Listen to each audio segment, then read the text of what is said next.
Alhamdulillah Rabbil Alamin, wal aqibatu lil muttaqin, wala udwana illa 'alal zalimin. Wassalatu wassalamu ala nabiyyina Muhammad wa ala alihi wa ashabihi ajma'in. Subhanaka la 'ilma lana illa ma 'allamtana innaka antal alimul hakim. Wa tub 'alaina innaka antat tawwabur rahim. Rabbi shrah li sadri wa yassir li amri wahlul 'uqdatam min lisani yafqahu qawli. Allahumma anfa'na bima 'allamtana wa 'allimna ma yanfa'una. Allahumma rizqna 'ilma. Sambungan kita malam ini ayat 78. Wa in kana ashabul aikati ladzalimin. A'udzu billahi minasy syaithanir rajim. Bismillahirrahmanirrahim.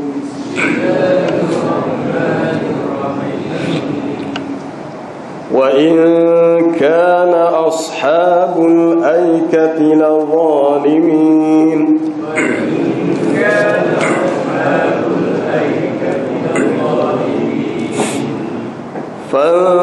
فانتقمنا منهم وإنهما لبإمام مبين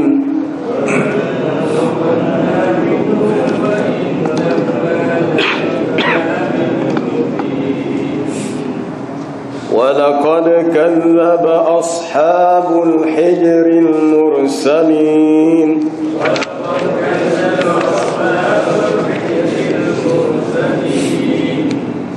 وآتيناهم آياتنا فكانوا عنها معرضين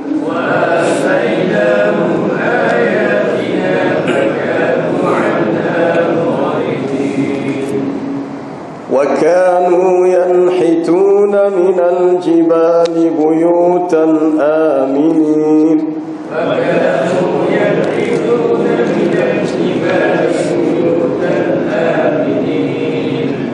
فأخذتهم الصيحة مصبحين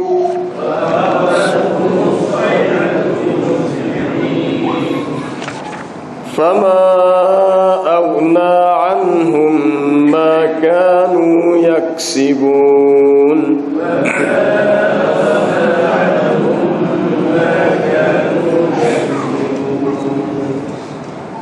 وما خلقنا السماوات والأرض وما بينهما إلا بالحق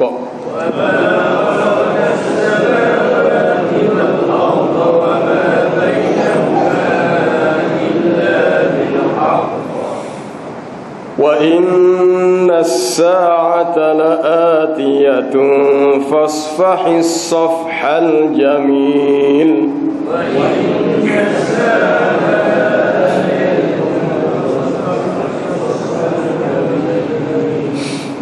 إن ربك هو الخلاق العليم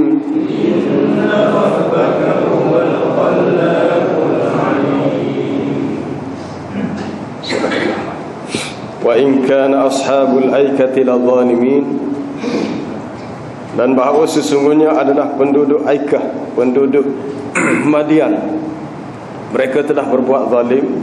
Fantaqamna minhum, maka kami telah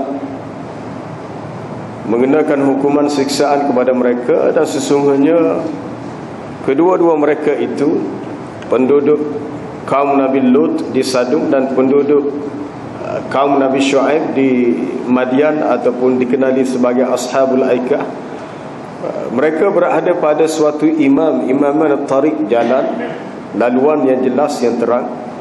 Walaqad kadzdzaba ashabul hijril mursalin, sesungguhnya penghuni Hijr, ini kaum Thamud, mereka telah mendustakan para rasul. Mereka mendustakan Nabi Saleh, bermakna mereka mendustakan semua rasul yang lain. Kami telah berikan kepada mereka ayat-ayat kami, tanda-tanda kekuasaan kami, tetapi mereka berpaling daripadanya. Wa kanu yanhituna minal jibali buyutan aminin. Adalah mereka itu telah mengukir daripada bukit bukau menjadi rumah kediaman mereka sebagai tempat untuk mereka merasa aman damai dalam rumah itu. Fa akhadhathumus sayhatu musbihin, maka mereka telah dihukum dengan as-sayhah, suara pekikan yang kuat pada waktu pagi. Fama aghna anhum ma kanu yaksibun, maka tidaklah dapat menolong mereka sedikit pun akan apa yang telah mereka usahakan. Wa ma khalaqnas samawati wal arda wa ma bainahuma illa bil haqq, dan tidaklah kami ciptakan langit dan bumi dan apa-apa yang ada antara kedua-duanya kecuali dengan sebenarnya, melainkan suatu penciptaan yang sebenar-benarnya. Dan sesungguhnya hari kiamat itu pasti akan datang. Berilah kemaafan kepada mereka dengan kemaafan yang cantik, yang baik. Inna rabbaka huwal khallaqul alim, sesungguhnya Tuhan kamu itu Maha Pencipta lagi Maha Mengetahui.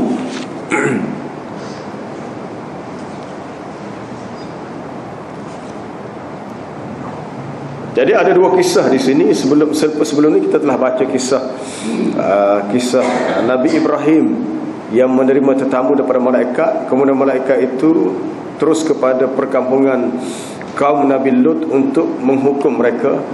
Dan kisah berikutnya ringkas sahaja disebut dalam dua ayat, iaitu penduduk Ashabul Aikah, ataupun disebut juga sebagai penduduk Madian. Ashabul Aikah disebut dalam ayat surah Al-Hijr, surah Asy-Syu'ara, dan satu lagi dalam surah Qaf.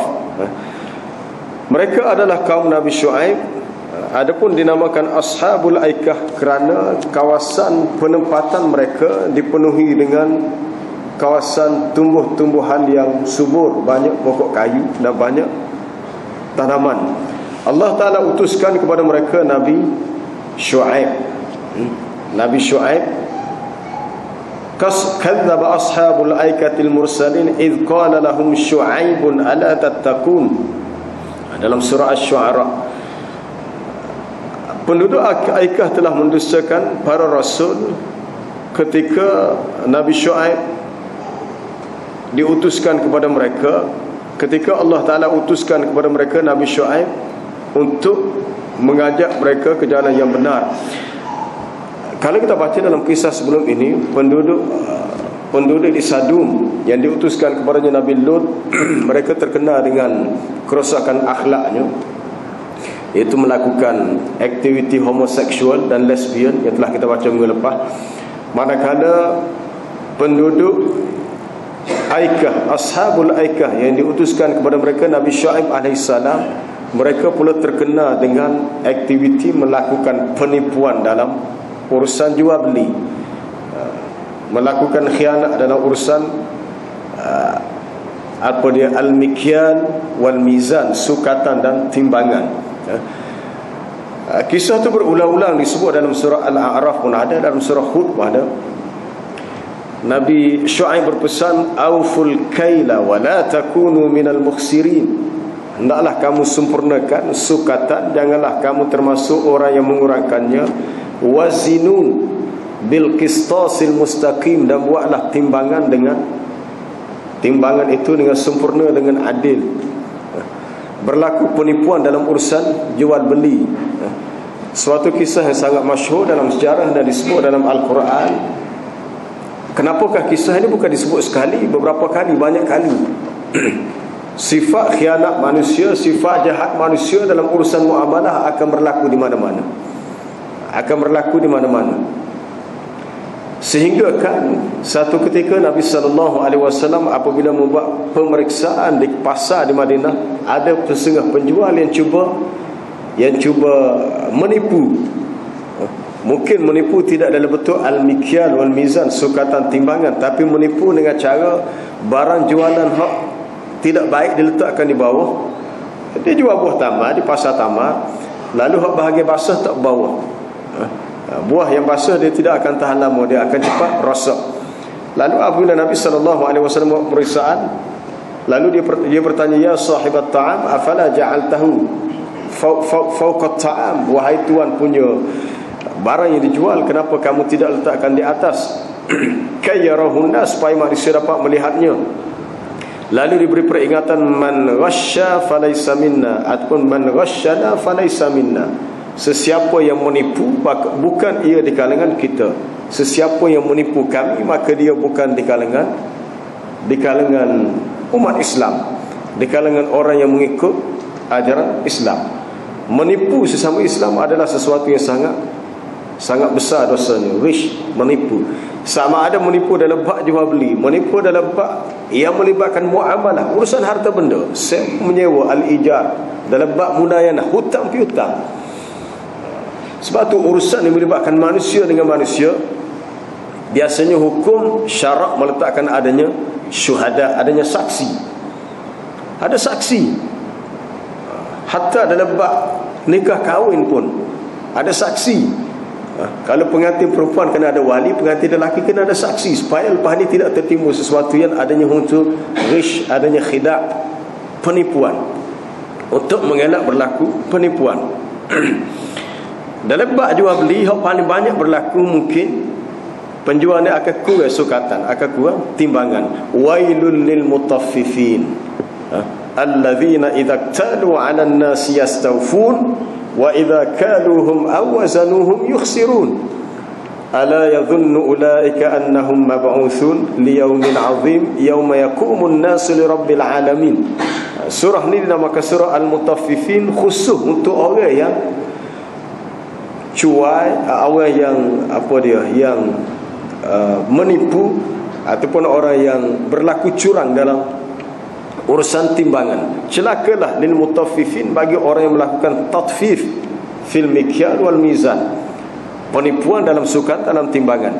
Apabila mereka menimbang untuk manusia, mereka mengurangkannya. Tetapi apabila mereka menjadi pembeli, dia suruh orang lain sempurnakan sukatan, timbangan, supaya dia tidak menanggung kerugian. Ini banyak berlaku dalam masyarakat Nabi Syuaib ataupun penduduk Madian. Sebab mereka diuji dengan kemakmuran dari sudut ekonomi, maka mereka mengambil kesempatan untuk melakukan penipuan terhadap orang lain.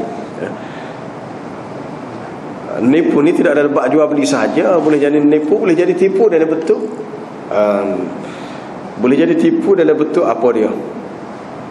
Seseorang yang mengubah sempadan tanah. Kita orang Kelantan panggil batu taruh tempat tanda sempadan tanah. Ada rakan di sekolah cerita pada saya, dia kata setelah dia cek balik tanah dia, rupanya orang sebelah tanah dia buat rumah tu telah ambil 3 kaki buat pagar rumah, baru tahu. Bila guna khidmat juruku, dia telah melakukan penipuan. Rupanya tanah dia telah diambil sebanyak 3 kaki. 3 kaki kalau kali dengan panjang pula banyak mana. Sedangkan kalau tipu ambil sekaki, sejekar sahaja. Dalam hadis yang sahih disebut, man zalama qida shibrin, sesiapa yang berbuat zalim dengan mengambil walau sejengkal tanah orang lain, bizulmin, dengan cara yang zalim, tuwikahu min sabi ardin, maka akan digantungkan, dikalungkan tanah dia ambil itu pada tekuk dia sedalam 7 lapisan tanah. Dia akan menanggung beban yang berat, sebab ambil hak orang lain. Sama ada dia nipu atau dengan cara dia macam-macam sekarang orang boleh buat. Ini dalam urusan jual beli berlaku kepada kaum Nabi Syuaib yang kita boleh baca kisahnya. Dia ada kaitan dengan persoalan ekonomi. Ekonomi ini satu juzuk yang penting dalam kehidupan kita, bukan satu urusan yang remeh-temeh. Sebab itu kita tengok dalam Quran, ayat yang paling panjang dalam Quran ayat 283 ke 282, ayat mudayanah di akhir surah Al-Baqarah dalam bab muamalah. Ya ayyuhallazina amanu idza tadayantum bidainin ila ajalin musamman faktubuh. Wahai orang-orang yang beriman, apabila kamu melakukan urusan hutang piutang kepada tempoh yang tertentu, maka hendaklah kamu tulis. Ayat ini bukan dalam bab fiqh ibadat, bukan dalam bab fiqh munakahat, bukan dalam bab soal jihad, tapi dalam bab muamalah yang melibatkan urusan al-bai' wa syira', jual beli, dalam bab mudayanah, hutang piutang, atau boleh jadi dalam bab urusan harta benda sesama manusia. Jangan kita ingat amalan soleh ni adalah lebat ibadat mahdah, ibadat khusus sahaja. Urusan harta benda pun kita boleh buat pahala. Bagaimana Nabi SAW menyatakan, rahimallahu rajulan samhan. Allah Ta'ala memberi rahmat kepada seorang lelaki yang sifat dia mudah kira. Kalau bahasa Kelantan kita terjemah samhan ni mudah kira. Idza ba'a wa idza ishtara wa idza iqtada. Apabila dia menjual, dia mudah kira. Maksud mudah kira, kalau orang minta kurang harga, bolehlah sikit-sikit. Bila dia beli pun mudah kira juga. Kalau penjual kata sekarang ni harga, kalau orang payah bahasa, selagi tak lihat dia harga dia nak, dia tunggu dia ke datu. Tak kita nak perambat lagi. Tapi kalau lebat jual beli, kita kena samhan, kena mudah kira. Kalau kita rasa kita nak, dah setuju harga tu belilah.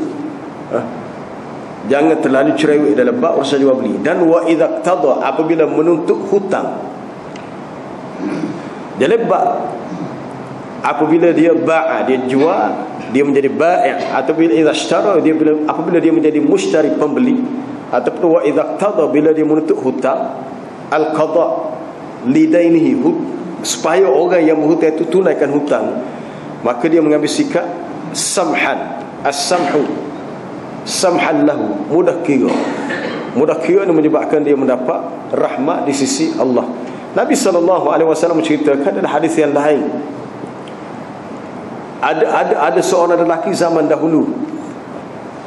Seorang lelaki zaman dulu, kana rajulun fi man kana qablakum.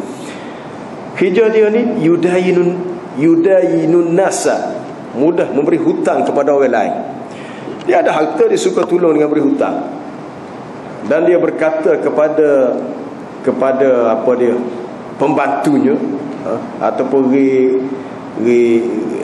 lirilmani, kepada budak-budak suruhannya, bila datang seseorang yang meminta, apabila datang seseorang yang mengadu tidak mampu nak lunaskan hutang, maka permudahkanlah. Lalu apabila si hamba ni mati, Allah Ta'ala menghisap amalannya dan didapati tidak ada kebaikan kecuali dia mudah melepaskan hutang orang yang berhutang dengannya, lalu dipermudahkan untuknya, lalu diampunkan dosa. Itu kalau kita baca adalah hadis berhubung at-targhib, galakkan untuk kita mempermudahkan lunaskan hutang orang yang berhutang. Man yassara ala mu'sirin yassarallahu alaih. Sesiapa yang memudahkan bagi orang yang susah, maka Allah Ta'ala permudahkan untuknya. Itu dalam bab hutang. Sebab kita nak kaitkan dengan soal penipuan yang dilakukan oleh kaum Nabi Syuaib dalam urusan muamalah, iaitu tadfif al-mikyal wal mizan, melakukan kecurangan pada sukatan dan timbangan. Jadi sama ada kaum Nabi Lut ataupun kaum Nabi Syuaib, mereka telah dihukum oleh Allah Ta'ala dengan hukuman yang berat. Apakah hukumannya? Hukumannya disebut dalam surah Asy-Syu'ara. Datangnya kepada mereka, wattaqul ladzi khalaqakum wal jibillatal awwalin qalu innama wama anta illa basyarum mithluna wa inna dhunnuka laminal kadhibin. Lalu kata kaum Nabi Syuaib, fa asqit alaina kisafan minas sama in kunta minas sadiqin. Jatuhkan kepada kami kepingan langit. Cabar. Dicabar Nabi Syuaib. Qala rabbi a'lamu bima ta'malun fakadzabuhu fa'akhadhahum 'adzabu yaumidz dhullah. Lalu Allah Ta'ala menghukum mereka dengan hukuman pada hari datangnya teduhan awan yang tebal. Lalu mereka dimatikan dengan azab yang berupa hujan macam mana? Hujan yang turun daripada langit tapi berupa azab. Hampir sama dengan azab yang menimpa kaum Nabi, kaum Nabi Hud, kaum Ad. Tapi kaum Ad ni dia mari angin dulu. Angin bertiup selama 7 hari. Akhirnya falamma ra'awhu 'aridan mustaqbila awdiyatihim qalu hadza 'aridun mumtiruna. Apabila mereka melihat ada arid, awan juga, awan tebal, Lalu mereka berkata awan ini akan menurunkan hujan. Bahkan inilah azab yang disegerakan. Itu kisah Nabi Hud, azab yang menimpa kaumnya, kaum Ad. Ya, hampir sama berlaku kepada kaum Nabi Syuaib yang diutuskan kepada penduduk Madian ataupun Ashabul Aikah. Ada pendapat mengatakan Ashabul Aikah ni terletak di satu tempat nama Khalij al-Aqabah. Kedudukan dia antara mana ya? Sekitar Madian ni sekitar Beirut, Syria, Lebanon, kawasan itu lah. Sebab apabila Nabi Musa AS lari daripada Mesir, dia menuju ke Madian. Dalam kisah yang terkenal, apabila Nabi Musa AS membunuh salah seorang pengikut Firaun dengan cara tidak sengaja, atas tujuan untuk tolong salah seorang lelaki Bani Israel yang balah dengan pengikut Firaun. Lalu orang-orang di bandar itu beritahu, wahai Musa, kamu larilah. Dia pun lari-lari ni, walamma tawajjaha tilqa Madian. Lalu dia pun lari menuju ke Madian. Madian daripada Mesir, dia telah melalui semenanjung Sinai, yang menghubungkan antara, dululah, sekarang ini sebenarnya itu dah dipotong dengan ada terusan Suez yang menghubungkan antara Laut Merah dengan Laut Mediterranean. Kawasan itu lalu itu yang dilalui oleh Nabi Musa menuju ke Madian. Walamma tawajjaha tilqa Madian. Memang kawasan ini kawasan subur. Sebab tu bumi itu dinamai bumi yang berkat. Kita dapati kawasan itu kawasan yang penuh dengan tumbuh-tumbuhan. Sebab tu dinamakan Al-Aikah, merujuk kepada tempat yang mamlu'atun bil ashjar al-mukhdarrah, penuh dengan pokok-pokok yang menghijau. Kawasan itu kalau kita pergi sekarang ni banyak pokok zaitun, pokok buah tin pun ada, buah zaitun banyak kawasan itu. Dan kedua-dua kaum ini sama ada kaum Nabi Lut dan kaum Nabi Syuaib, mereka berada pada satu imamin mubin, tempat laluan yang nyata, yang jelas. Imam di sini dengan maksud tariq, jalan yang jelas. Tariqun wadih, jalan yang jelas, yaslukuhun nas fi safarihim minal Hijaz ila Syam, jalan yang dilalui oleh manusia dalam perjalanan daripada Hijaz ke Syam. Ini jalan tersebut imam dalam bahasa Arab ni banyak makna. Imam dengan maksud ketua, ya, boleh. Imam dengan maksud ketua, imam dengan maksud apa dia? Inna Ibrahim kana ummatan qanitan lillah. Umat dengan maksud imam juga.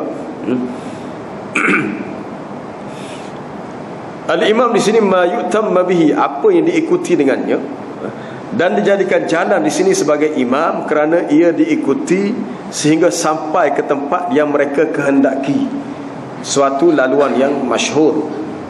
Biasa kita baca dalam Quran surah Quraisy, li'ila fi Quraisy ila fihim rihlatash shita'i was-saif, menjadi kebiasaan bagi bangsa Quraisy, itu kebiasaan membuat rihlah, perjalanan perniagaan pada musim sejuk dan musim panas. Rihlatash shita'i was-saif, sama ada menuju ke Syam atau menuju ke Yaman, ke selatan atau ke utara. Jadi laluan itu laluan yang biasa dilalui, sehingga tempat-tempat yang bersejarah di tengah-tengah jalan itu sudah mereka ketahui. Termasuk yang mereka biasa lalui ialah, selain daripada tempat yang menjadi kediaman penduduk penduduk Madian, penduduk kaum Nabi Syuaib, termasuklah penduduk kaum Nabi Saleh, itu penduduk kaum Samud yang diutuskan kepadanya Nabi Saleh. Baik, kita lihat kisah berikutnya. Wa laqad kadzdzaba ashabul hijril mursalin, sesungguhnya penduduk di Hijr. Surah ni dinamakan surah Al-Hijr. Kalau tak tengok bagi, mungkin ada setengah baca surah Al-Hajar. Surah Hajar, surah batu pula. Surah Al-Hijr, nama tempat yang menjadi kediaman kaum Nabi Saleh ataupun kaum Samud. Nama lain bagi tempat kaum Samud dinamakan Ashabul Hijr. Sekarang ini disebut sebagai Madain Saleh, terletak di utara Saudi, atas daripada Tabuk menuju ke Jordan. Masih ada lagi. Kalau kita gini masih ada lagi. Tempat ni masih ada. Kenapakah disebut mereka itu mendustakan Al-Mursalin, semua Rasul, sedangkan yang mereka dustakan hanyalah Nabi Saleh? Kerana man kadzdzaba rasulan, sesiapa yang mendustakan seorang Rasul, faqad kadzdzaba bi jami'il mursalin, sesungguhnya dia telah mendustakan semua Rasul. Itu boleh baca sendiri dalam surah Asy-Syu'ara. Kadzabat 'adunil mursalin, kadzabat Thamudul mursalin, kadzabat qaum Lutinil mursalin. Kaum Thamud telah mendustakan para rasul, kaum 'Ad telah mendustakan para rasul, kaum Nabi Lut telah mendustakan para rasul. Padahal yang mereka dustakan hanya seorang. Tetapi kenapa disebut semua? Kerana menolak seorang rasul bermakna menolak semua. Sebab tu syarat beriman kepada rasul, kalau kita belajar dalam bab rukun iman, beriman kepada rasul, beriman kepada semua rasul yang diutuskan. Secara khusus kepada Nabi SAW, secara umum kepada semua rasul, berdasarkan kepada ayat amanar rasulu bima unzila ilaihi min rabbih wal mu'minuna kullun amana billahi wa malaikatihi wa kutubihi wa rusulihi dengan la nufarriqu baina ahadin min rusulih. La nufarriqu, kami tidak membeza-bezakan seseorang pun daripada rasul, dengan maksud beriman semua rasul. Beriman semua rasul. Ada setengah orang kafir dia berkata nu'minu bi ba'din wa nakfuru bi ba'd. Kami beriman dengan sebahagian rasul dan kami ingkar kepada sebahagian rasul yang lain. Semua rasul itu adalah orang yang telah Allah Ta'ala utuskan kepada manusia sebagai pembawa risalah agama. Cuma sebahagian mereka atau sebahagian lain ada kelebihan tersendiri, tetapi wajib beriman dengan semuanya. Tilkar rusul faddalna ba'dahum ala ba'd, minhum man kallama Allah wa rafa'a ba'dahum darajat. Semua rasul itu Allah Ta'ala yang utuskan ada kelebihannya, seperti Nabi Musa yang Allah Ta'ala bercakap dengan secara langsung. Kami lebihkan setengahnya di atas setengah yang lain. Jadi apabila Nabi Saleh didustakan oleh kaum Thamud, bermakna kaum Thamud telah mendustakan semua rasul. Wa atainahum ayatina fakanu anha mu'ridin. A'tainahum minal ayat wad dalail amma yadulluhum ala sidqi nubuwati Saleh alaihi salam. Kami telah berikan kepada mereka ayat-ayat, tanda-tanda, dalil-dalil, bukti-bukti yang menunjukkan di atas benarnya kenabian Saleh alaihi salam. Contohnya seperti an-naqah, unta betina yang dikeluarkan daripada sakhrah, satu ketul batu, melalui doa Nabi Saleh keluar unta yang menjadi mukjizat, tetapi fa'aqaruha, mereka sembelihnya. Bila mereka sembelih unta itu, fadamdama alaihim rabbuhum bidhanbihim fasawwaha wa la yakhafu uqbaha. Sebenarnya telah diberi perjanjian, kalau kamu mahu kami akan buat begini. Lalu mereka nak unta, dikeluarkan unta. Lalu dikatakan faqala lahum Rasulullah ni Nabi Saleh berkata kepada kaum Thamud, naqatallahi wa suqiyaha, ini adalah unta betina kepunyaan Allah. Allah Ta'ala yang keluarkannya sebagai mukjizat untukku. Tapi mereka berani, akhirnya mereka sembelih unta dan mereka dihukum dengan hukuman yang dahsyat. Wa kanu yanhituna minal jibal, mereka mempunyai kekuatan sehingga mereka dapat ukir bukit-bukit menjadi buyut, menjadi rumah sebagai kediaman yang mereka boleh tidur dengan selesa, boleh menginap dengan aminin, dengan selesa. Baik.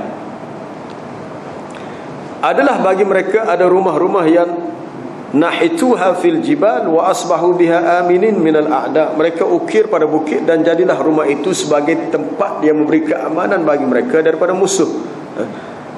Wa hiya ma tazalu musyahadatan biwadil hijr. Dan sampai sekarang ianya masih boleh dilihat di sebuah lembah yang dinamakan Al-Hijr, alladhi marra bihi Rasulullah sallallahu alaihi wasallam, yang pernah tempat ini Nabi sallallahu alaihi wasallam laluinya ketika baginda zahibun ila Tabuk, ketika Nabi pergi menuju ke Tabuk. Nabi pernah lalu melintasi, lalu faqanna ra'sahu, dia menundukkan kepalanya, wa asra'a dabbatahu, dan mempercepatkan perjalanan kenderaan dia dinaiki olehnya. Dan dia berpesan kepada para sahabat ketika melintasi perkampungan kaum Samud ini dengan katanya, la tadkhulu buyutal qaumil zalim mu'adzabin illa an takunu bakin, janganlah kamu masuk ke rumah kediaman kaum yang zalim ini melainkan kamu dalam keadaan menangis. Fa in lam tabku fatabaku khasyatan an yusibakum ma asabahum. Sekiranya kamu tidak menangis, maka buatlah menangis, cubalah usaha untuk menangis, kerana ditakuti akan menimpa kamu apa yang telah menimpa mereka. Di mana tempat Allah Ta'ala pernah binasa satu kaum yang zalim, kita tidak digalakkan untuk menziarahinya. Kalau lalu pun lalu dengan cepat. Adalah makruh untuk kita masuk tempat di mana Allah Ta'ala menjatuhkan azab kepada kaum terdahulu. Termasuklah contohnya kata Dr. Wahab Az-Zuhaili, dukhul maqabil al-kuffar, kita masuk ke tanah perkuburan orang-orang kafir. Kalau kebetulan kita melintasi kubur kafir, lalu cepat-cepat. Sekiranya seseorang masuk ke tempat sebegini, sama ada tempat di mana Allah Ta'ala pernah mengazab kaum yang terdahulu, ataupun maqabir al-kuffar, tanah perkuburan orang-orang kafir, dia kena masuk dengan bentuk yang disifatkan oleh Nabi, iaitu dengan rasa takut, mengambil iktibar dan isra', masuk dengan cepat atau melintasi dengan cepat.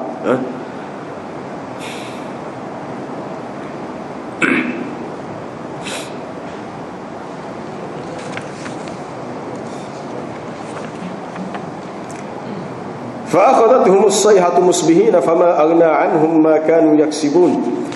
Maka mereka telah dihukum dengan as-sayhah. As-sayhah, suara jeritan, suara jeritan, suara teriakan yang sangat kuat pada waktu musbihin, waktu pagi. Suatu perkara yang sangat menarik untuk kita lihat. Kaum Nabi Saleh, kaum Samud dibinasakan pada waktu musbihin, waktu hampir pagi, subuh. Kalau kita baca dari surah Hud, dia ada tempoh diberi sebah disembelih unta tu. Mereka diberi tempoh. Fatamatta'u fi diyarikum thalathata ayyam. Kamu diberi tempoh selama 3 hari untuk berseronok. 3 hari. Tapi lepas tu akan datang azab. Mereka dikenakan azab pada waktu musbihin, waktu awal pagi, waktu subuh. Waktu yang sama digunakan untuk menyeksa, mengazab kaum Nabi Lut. Kita baca minggu lepas. Waktu subuh juga. Inna maw'idahumus subh alaysa subhu biqarib. Waktu subuh tu sudah dekat. Waktu subuh juga. Inilah waktu di mana manusia ghaflah, leka dan lalai, dan sesiapa yang beribadat, yang bermunajat, berdoa kepada Allah, itulah waktu di mana Nabi SAW menyatakan Allah Ta'ala paling hampir dengan hambanya. Aqrabu ma yakunu rabb minal abdi fi jawfil laylil akhir, fa in istata'ta an takuna mimman yadhkurullah fi dhalikal hin atau fi dhalikal waqti fakun. Sesungguhnya Tuhan itu sangat dekat dengan hambanya pada waktu akhir malam. Sesiapa yang mampu untuk meletakkan dirinya dalam kalangan orang-orang yang ingat kepada Allah ketika waktu itu, maka hendaklah dia termasuk di kalangan orang yang berzikir kepada Allah pada waktu akhir malam. Kalau orang itu tidur, dia lalai, leka. Dan waktu itulah waktu dijatuhkan azab kepada kaum yang engkar sebegini. Maka tidaklah usaha yang mereka melakukan itu dapat menolong mereka. Fama aghna, tiadalah terkaya, tiada memberi manfaat, tiada terkaya, tiada memberi manfaat, tiada dapat memberi pertolongan untuk mereka itu akan apa yang telah mereka usahakan. Apabila Allah Ta'ala menurunkan azab, segala apa yang manusia buat, hasil daripada kerja buat di atas dunia, harta dia tidak dapat menolongnya. Fama aghna anhum ma kanu yaksibun, tabbat yada abi lahabin wa tab ma aghna. Sama juga, ma aghna anhu maluhu wa ma kasab, tidaklah dapat menolong ia oleh harta dan usaha yang dia lakukan. Siapa dia? Itu Abu Lahab. Tabbat yada abi lahabin wa tab, binasalah kedua tangan Abu Lahab dan binasalah. Ma aghna, tidaklah dapat menolong akan dia itu oleh hartanya dan usahanya. Kenapa Allah Ta'ala sebut begini? Ma aghna anhum. Ayat semua ni banyak ni. Ma aghna anhum. Sebagai peringatan bagi manusia, buatlah kerja setara mana hebat atas dunia. Apabila tiba orang-orang sebegini dihukum, maka sedikit pun usaha itu tidak dapat memberi makna. Sikit pun tak boleh. Ma yughni la tughni anhu, tak boleh tolong sikit pun. Kalau boleh tolong sikit-sikit tak apa juga, tak boleh tolong langsung.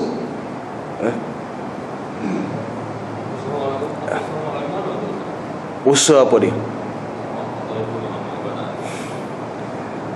Usaha yang mereka lakukan daripada usaha kerja di dunia tidak dapat menolong mereka sedikit pun. Usaha ini merujuk kepada usaha mereka mencari harta, merujuk pada usaha mereka mencari harta. Sebab kaum Samud digambarkan mereka ni ada kekuatan, kaum yang ada kekuatan. Kaum memang umat zaman dulu kuat, kaum Ad kuat. Wa idza batastum jabbarin, itu sifat kaum Ad. Kaum Samud pun kuat, boleh ukir bukit yang besar, bukit tanah, bukit batu diukir untuk dijadikan rumah. Memang kuat, umat zaman dulu memang kuat. Tetapi kekuatan mereka tidak dapat menghalang azab Allah. Fama aghna anhum ma kanu yaksibun. Tidaklah kami ciptakan langit dan bumi dan apa yang ada antara kedua-duanya kecuali dengan sebenarnya. Wa ma khalaqnas samawati wal arda wa ma bainahuma la'ibin, dalam ayat surah Ad-Dukhan. Ma khalaqnahuma illa bil haqq. Ma khalaqnahuma wa ma khalaqnas samawati wal arda wa ma bainahuma illa bil haqq. Tidaklah kami ciptakan langit dan bumi serta apa yang ada di antara kedua-duanya, melainkan ia adalah suatu penciptaan yang sebenarnya. Sebenar lawan kepada al-haq ialah al-batil. Perbuatan Allah Ta'ala bukan perbuatan yang abathan, yang sia-sia ataupun yang tidak ada hikmah. Allah Ta'ala ciptakan langit dan bumi sesuatu yang sebenarnya ada hikmah di sebalik penciptaan ini. Langit dan bumi yang ada di alam dunia adalah untuk kegunaan kita. Huwallazi khalaqalakum ma fil ardi jami'a, dialah Allah yang telah menciptakan semua yang di atas muka bumi ini untuk kamu wahai manusia. Bumi yang Allah Ta'ala ciptakan dengan segala kelengkapannya, bumi yang berbumbungkan langit. Di atas langit ada rezeki untuk kita. Wa fis sama'i rizqukum, di langit ada rezeki untuk kamu melalui hujan yang turun. Penciptaan langit dan bumi ini sebenarnya lebih besar di sisi Allah daripada penciptaan manusia. La khalqus samawati wal ardi akbar min khalqin nas walakinna aktsaran nas la ya'lamun. Penciptaan langit dan bumi adalah suatu penciptaan yang sebenarnya. Bukannya ia berlaku secara secara, kalau nak dikatakan secara nature, semula jadi tanpa ada pencipta. Itu tidak berlaku begitu. Allah Ta'ala yang menciptakan langit, sebelum menciptakan langit dan bumi ini tidak wujud. Segala-galanya yang wujud setelah Allah Ta'ala menciptakan ia dengan kehendaknya, lalu diciptakan langit dan bumi. Bilakah diciptakan tidak diketahui, cuma diberitahu penciptaannya berlaku fi sittati ayyam. Allahul ladzi khalaqas samawati wal arda wa ma bainahuma fi sittati ayyam. Dan sesungguhnya kiamat itu la'atiyah, akan datang. ada lam taukid, la'atiyatun innas sa'ata atiyatun akadu ukhfiha litujza kullu nafsin bima tas'a. Sesungguhnya kiamat itu datang. Atiyah dalam bahasa Arab kullu ma huwa atin qaribun. Setiap benda yang datang itu dikira dekat. Apabila dikatakan kiamat itu la'atiyah, pasti datang, mana ia sudah dekat. Dia tidak jauh, dia dekat. Wa anna as-sa'ata atiyatun la raiba fiha wa anna Allah yab'atsu man fil qubur. Dan bahawasanya kiamat itu pasti akan datang, dan Allah Ta'ala akan membangkitkan semua orang-orang yang berada dalam kubur. Ayat-ayat berkenaan dengan kiamat itu atiyah, datang, disebut dalam surah Al-Hajj, dalam surah Ghafir, dalam surah Taha, juga dalam surah Al-Hijr. Atiyah dia mari dalam bentuk isim fa'il, memberikan satu kata sifat, bahawasanya sifat kiamat itu adalah sifat yang mesti akan berlaku. Atiyatun kanat hiya kainatan, adalah ia ni pasti akan berlaku, ada. Atiyah. Maka fasfahis safhal jamil, berilah kemaafan dengan kemaafan yang cantik. Asalnya isfah ni, maaf ni beri sifat apa dia, berlemah lembut, berlapang dada. Wasfah anhum wa kul salam, di akhir surah Az-Zukhruf. Wasfah anhum wa kul salam wakilihi ya rabbi inna haula'i qaumun la yu'minun fasfah anhum. Lalu dikatakan, wahai Tuhan, sesungguhnya mereka ini adalah kaum yang tidak beriman. Fasfah anhum, maafkan mereka.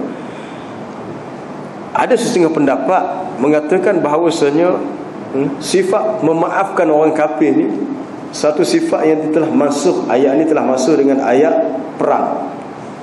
Tapi Imam Fakhruddin Ar-Razi dan tafsirnya mengatakan, menjadikan as-safh, sifat memaafkan ini, sebagai menasahkan hukum perang. Hukum perang itu menasahkan memaaf ini, ia sesuatu yang tidak boleh diterima, sebab ini melibatkan situasi yang lain. Itu situasi yang lain, dua keadaan yang berbeza. Apabila Allah Ta'ala menceritakan kisah Ahlul Kitab dalam surah Al-Ma'idah pun ada juga sifat ni. Itu dalam ayat apa dia? Panjang ayat tu.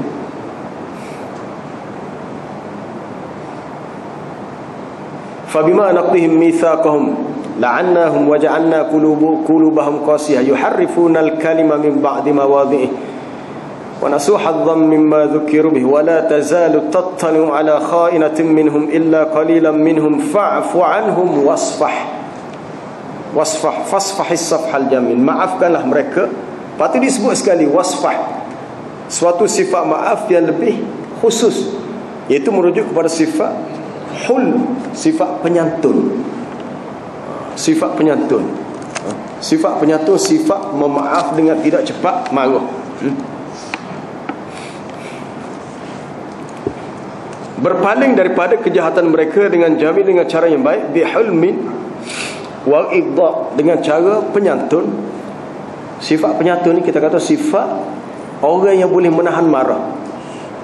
Nabi pernah memuji seorang sahabat bernama Al-Ashaj, apa dia? Al-Ashaj bin Qais, dalam hadis riwayat Imam Muslim.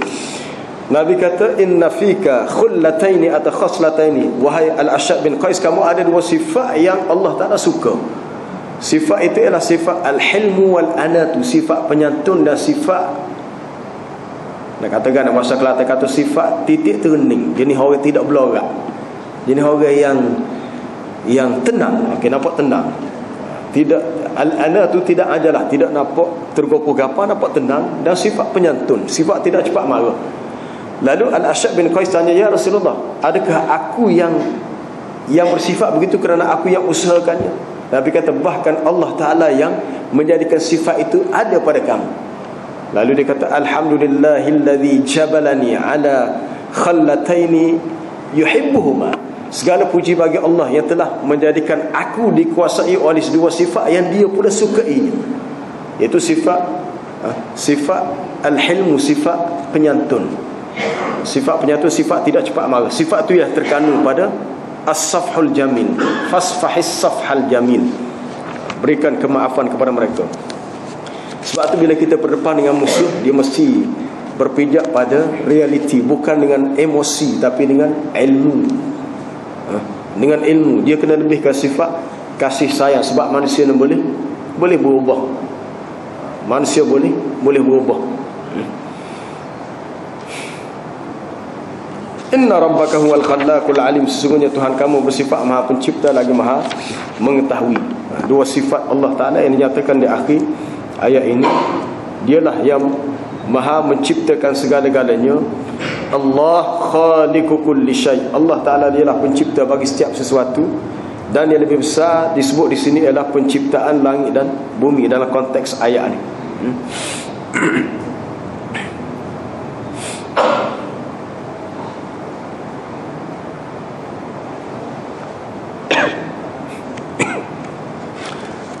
Baik, ada soalan? Insya-Allah. Ya, silakan. Ya, ya.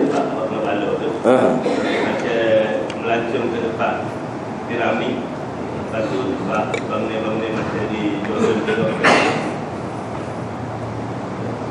bangunan macam Karahah, kata Datuk Habazadi, karahah dukhul, bukannya haram, dia kata tahrim, karahah, makruh. Kecuali kalau kita lalu dalam bentuk sebab takdilah atas tujuan untuk al-i'tibar, mengambil pengajaran, ataupun dengan cara isra', dengan cara yang cepat. Dan tidaklah kita leka kita berada di situ. Tapi kalau piramid bukan tempat azab. Piramid itu tempat zaman Firaun dia bina-bina tu, cuma tempat tu cepat dijadikan makam kubur. Tapi tak diketahui dari segi sejarah bahawa tempat piramid tempatnya tak, sebab tak disebut begitu. Tapi lokasi-lokasi lain seperti Laut Mati di Jordan, tempat Allah Ta'ala binasakan kaum Nabi Lut. Tasik Al-Fayyum, tempat Allah Ta'ala tenggelamkan Korun dan harta bendanya di Mesir. Mana lagi?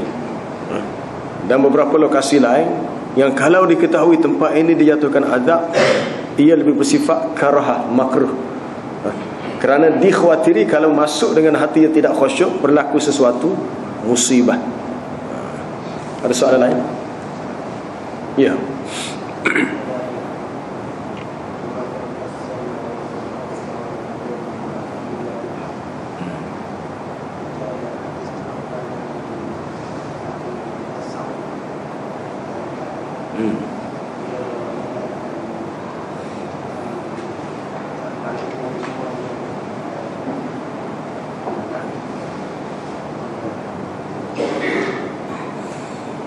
Itu perlu kepada bukti.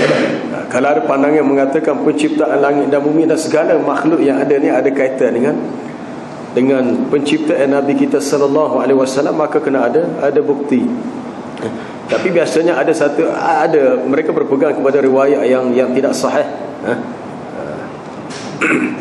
Laula ma khalaqtul aflaka. Kalaulah bukanlah sebab engkau yang Muhammad, aku tidak ciptakan semua yang ada di aflak, pada semua angkasa raya ini, langit, bumi, bintang, langit. Tapi itu satu riwayat yang tidak sahih dari segi sanadnya dan tidak boleh dijadikan hujah. Sesuatu pendapat itu perlu ada sandaran yang kukuh. Setakat ini tidak ada bukti yang sahih untuk mensabitkan bahawa penciptaan itu ada kaitan dengan soal besarnya kedudukan Nabi sallallahu alaihi wasallam. Memang kedudukan Nabi terbesar, tapi mesti dalam kedudukan yang sahih, yang benar.